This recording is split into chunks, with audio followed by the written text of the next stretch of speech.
Hi, from those of us at Whitetail Deer of Central Texas.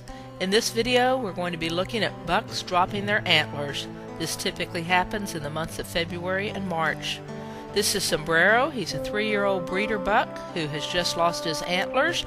Sombrero had 28 points and his horns weighed 5.7 pounds. As you can see, they fell fairly close to one another on the ground, and I believe the does were a little bit relieved when we picked them up. They weren't quite sure what to think. Sombrero's just laying around, enjoying having that weight off his head. Here's Legends. He's a 2-year-old breeder buck that was over 30 inches wide, and as you can see, he has lost his horns. He is standing next to Legacy, his half-brother, who is also 2 years of age.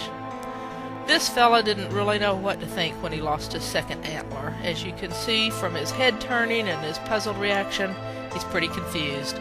Later in the day, though, he was back to normal and for the most part just hanging out with his buddies who were yet to lose their horns.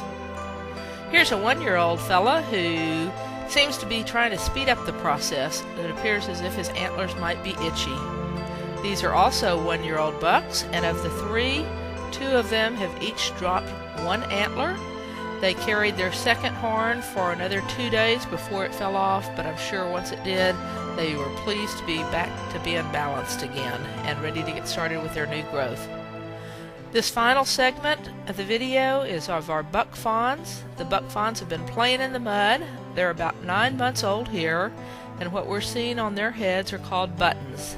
They begin to grow these at about the 3-month age mark, and will carry them their first year of life. Some have started to drop them, others will be doing so in the next few days, and at that point they'll be ready to grow their first set of horns. From those of us at Whitetail Deer of Central Texas, thanks so much for watching. Now that the antlers are shed, we're ready for our next season of antler growth. Stay tuned for future videos. Thanks.